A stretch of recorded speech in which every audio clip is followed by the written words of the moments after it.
किस्से, कुछ कहानियां। अतुल विश्नोई की जुबानी, कुछ किस्से कुछ कहानी।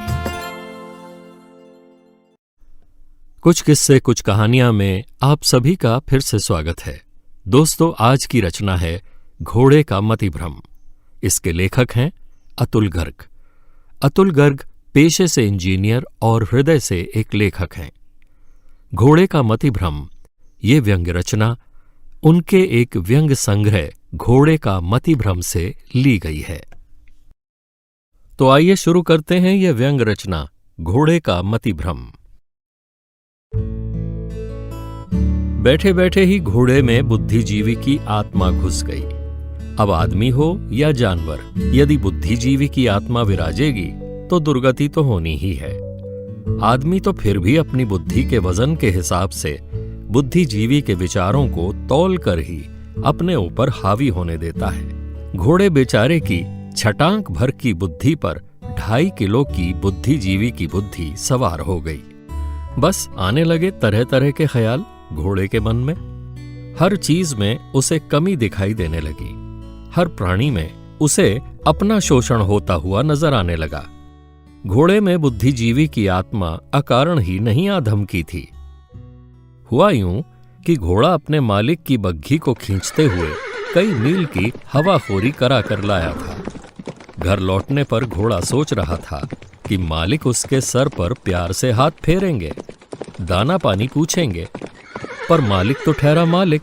गाड़ी से उतरा और सीधे घर के अंदर। दाना पानी देना तो दूर, प्रशंसा की नजरों से देखा तक नहीं। बस जी, लग गई आग घोड़े के तन बदन में। ऐसे ही समय को बुद्धिजीवियों की आत्माएं ताड़ती रहती हैं। घुस गई तपाक से घोड़े के अंदर और जगाने लगी ज्ञान और क्रांति का अलख। घोड़ा बेचैनी से करवटें बदलने लगा। आंखें व जबड़े तमतमाहट में खिंच गए। मन में मालिक की निष्ठुरता के प्रति तर्क वितर्क उठने लगे। आखिर बर्दाश्त के बाहर होने पर घोड़ा जा पहुंचा मालिक के पास। मालिक ठंडी बियर गटकते हुए टीवी पर सनसनीखेज ब्रेकिंग न्यूज देखते देखते वीकेंड एंजॉय कर रहा था। उसे ऐसे समय घोड़े का यूं डिस्टर्ब करना पसंद तो नहीं आया। फिर भी डिप्लोमेटिक अंदाज में उसने घोड़े की कुशलक्षेम पूछी। कैसे हो भाई? घोड़े के आने का कोई विशेष प्रयोजन है, इतना अंदाजा भी मालिक ना लगा सके तो उसमें और घोड़े में फर्क ही क्या रह जाएगा। इसी विशेष समझ की वजह से ही तो वो घोड़े को बग्घी में जोते हुए है। मालिक की व्यवहारिकता ने घोड़े को साथ में कुर्सी पर बैठने का आमंत्रण दिया। कोई और समय होता तो घोड़ा इस आमंत्रण पर मालिक के चरणों में लौट जाता, पर आज तो बात ही कुछ और थी। घोड़े ने कुर्सी खींची और ढीठ पने से मालिक के बराबर में बैठ गया। मालिक की छठी इंद्री ने चेताया कि घोड़ा भरा बैठा है और जरा सी असावधानी से दुलत्ती भी मार सकता है। ऐसी ट्रिकी सिचुएशन हैंडल करने में उसे महारत हासिल थी। मालिक ने घोड़े को बियर ऑफर की। बियर लोगे? घोड़े के अंदर बैठे बुद्धिजीवी ने ऑफर एक्सेप्ट करने को उकसाया। बिना बियर के भी कोई आर्ग्यूमेंट हो सकता है भला? घोड़े ने बियर का सिप लिया और हल्की सी हुंकार भरी। घोड़ा अब फट पड़ने को तैयार है, समझकर मालिक ने तर्क वितर्क करने के लिए खुद को मानसिक रूप से तैयार कर लिया। अलग अलग स्थितियों का हल भी अलग अलग होता है। उसने मैनेजमेंट स्कूल में पढ़ा था। घोड़े के अंदर डायलॉग्स घूम रहे थे, पर प्रॉपर ओपनिंग सेंटेंस नहीं मिल रहे थे। अब मालिक सिचुएशन का आनंद ले रहा था। टीवी पर भी तो 100 आध्यात्मिक चैनलों के 150 आध्यात्मिक गुरु यही सिखाते हैं कि हर सिचुएशन का आनंद लो, वर्तमान में जियो, भविष्य की चिंता मत करो। इन्हीं उपदेशों से गुरुओं का वर्तमान, भविष्य और बैंक बैलेंस सुरक्षित रहता है और भक्तों का दिमागी बैलेंस। उधर घोड़ा पहलू बदल रहा था। समझ नहीं पा रहा था कि कैसे शुरुआत करे। वो बेचारा कौन सा मैनेजमेंट स्कूल में पढ़ा हुआ था या आधुनिक गुरुओं को टीवी पर सुनता था। खैर, घोड़े के ओपनिंग सेंटेंसेस थे। मैं अब आपकी और खिदमत नहीं कर सकता, बोले तो रिजाइन। अब बेचारा घोड़ा ठहरा अल्पबुद्धि। बुद्धिजीवी की आत्मा के बोझ तले मंद बुद्धि भी। जो बात आखिरी में कहनी थी वो पहले ही बोल गया। पर मालिक भले ही कितना ही घाघ हो, ऐसी विकट स्थिति में तो भला दिखना ही था। उसे पता था कि सामने बैठा शरीर से घोड़ा और दिमाग से गधा अगर रिजाइन कर गया तो ऐसे सस्ते में कोई और काठ का उल्लू मिलने वाला नहीं। मालिक तुरंत बोला, अरे कैसी बातें कर रहे हो? तुम्हारे सहयोग से ही तो मेरा कारोबार चल रहा है। मालिक ने सहयोग शब्द का चयन कर प्रबंधन का सारा फंडा झोंक दिया। अगले सेंटेंस में वो टीम वर्क शब्द का प्रयोग करने वाला था, लेकिन घोड़े के अंदर के बुद्धिजीवी ने भांप लिया। घोड़ा बोला, आपके कारोबार में मेरा सहयोग कैसा? मैं तो आपकी हवाखोरी का एक साधन हूँ, आपकी बग्घी खींचने वाला एक अदद टट्टू। टट्टू शब्द का प्रयोग कर घोड़े ने नहले पे दहला मारते हुए जता दिया कि अब घोड़े को घोड़ा समझने का वक्त आ गया है और शोषण नहीं चलेगा। मालिक इस टट्टू रूपी अप्रत्याशित प्रहार से अचकचा गया, परंतु प्रबंधन स्कूलों में शिक्षा दी गई थी कि अप्रत्याशित स्थितियों में चेहरे के भावों पर नियंत्रण ना खोएं, वरना सामने वाला पटखनी दे देगा। अतः मालिक ठठाकर हंसा और मजाकिया अंदाज में बोला, ओए खोते दे पुत्र, तू टट्टू कब से हो गया? ओ मेरे प्रा, तू तो खोता है, खोता ही रहेगा।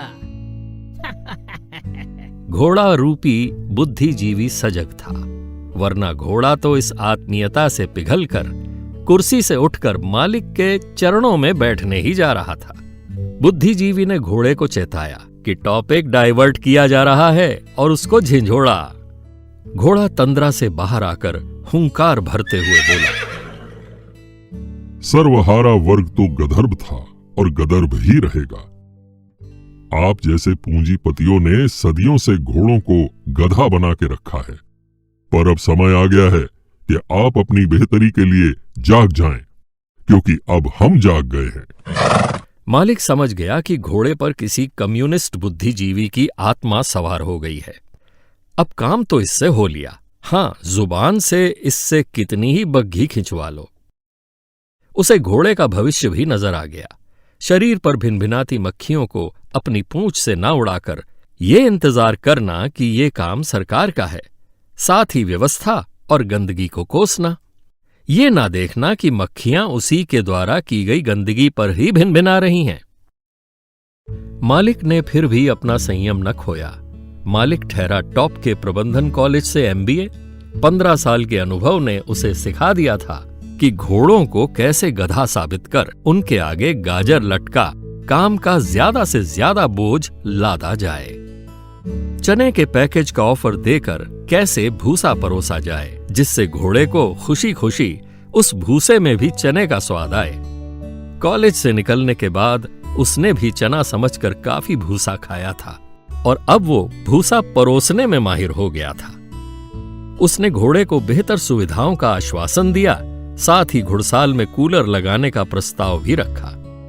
अब जब मामला नेगोशिएशंस पर आ ही गया तो घोड़े के अंदर के कामचोर बुद्धिजीवी ने लगे हाथों कम वर्किंग आवर्स के बारे में भी बात करने के लिए घोड़े को उकसाना शुरू किया।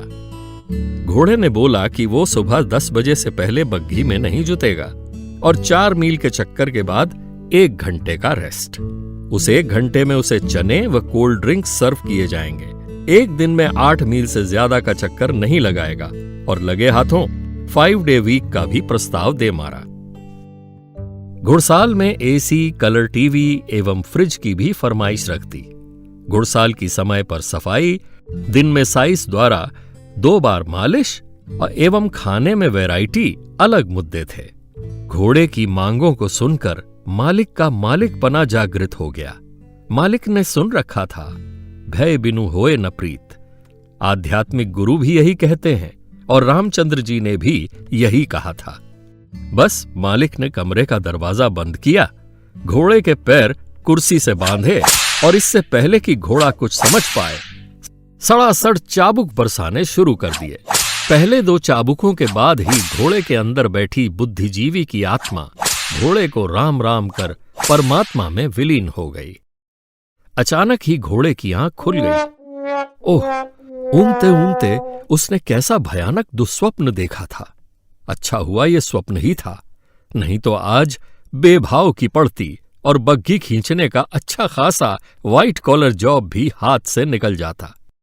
उसके कितने साथी घोड़े प्रवासी गधों के रूप में मिट्टी ढोकर सोना कमा रहे हैं, पर क्या दूसरे देश या प्रदेश में अपना वजूद खोकर घोड़ों का गधा बनना उचित है? घोड़ा अब छटांग भर ही सही, लेकिन अपनी बुद्धि से सोच रहा था। उसकी स्थिति तो इन सब से काफी अच्छी है। कम से कम रहने को अस्तबल तो है। क्या हुआ जो उसमें कूलर ना हुआ? मालिक भी तो दिन में एक ही बार हवाखोरी के लिए निकलता है। कई बार तो मालिक जब टूर पर होता है तब हफ्तों कोई काम नहीं होता। अब घोड़ा अपनी स्थिति से पूर्णतः संतुष्ट था। उसने स्वप्न वाले बुद्धिजीवी के लिए 5-7 भद्दी गालियां निकाली और कल्पना में 2-3 दुलत्तियां मारी। इसके बाद आराम से चने खाकर और पानी पीकर अपनी पूंछ से मक्खियां उड़ाकर ऊँघने लगा। अब वो संसार का सबसे सुखी जीव था। अभी आप सुन रहे थे व्यंग रचना घोड़े का मतिभ्रम। लेखक थे अतुल गर्ग। आशा है आपको अतुल गर्ग द्वारा रचित यह व्यंग रचना पसंद आई होगी। दोस्तों, यदि आपने हमारे YouTube चैनल को अभी तक सब्सक्राइब नहीं किया है तो मेरी आपसे करबद्ध प्रार्थना है कि आप इसे शीघ्र सब्सक्राइब कर लें। और हां, कहानी सुनने के बाद अपनी टिप्पणी और सुझाव देना ना भूलें, क्योंकि आपकी टिप्पणी और सुझाव हमें हमारी अगली प्रस्तुति को और अधिक रोचक बनाने में हमारी मदद करेंगे। धन्यवाद।